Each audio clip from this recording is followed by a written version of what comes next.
আজি কেবিনেটে এটা গুৰুত্বপূৰ্ণ সিদ্ধান্ত গ্ৰহণ কৰে। এটা দিনত আটাইতকৈ হাইয়েষ্ট ডিবিটি চৰকাৰৰ ৰাজকোষৰ পৰা আমাৰ অৰুণোদয় হিতাধিকাৰী সকললৈ যাব।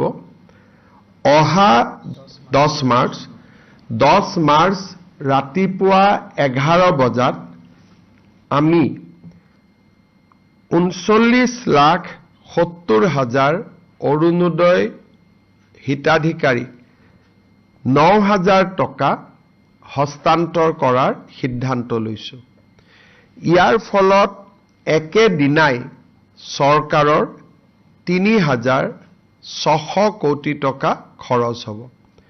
অসমৰ ইতিহাসত এটা দিনত হস্তান্তৰিত হোৱা এইটোৱেই আটাইতকৈ ডাঙৰ ধন হ'ব।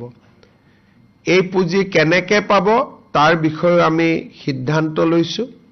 প্ৰত্যেকখন পঞ্চায়ত, মিউনিচিপালিটিৰ ৱাৰ্ড আৰু ভিচিডিচি বা এমএসচি এৰিয়াত একোখন সভা অনুষ্ঠিত হ'ব আৰু সেই সভাতে এই ধন বিতৰণ হ'ব।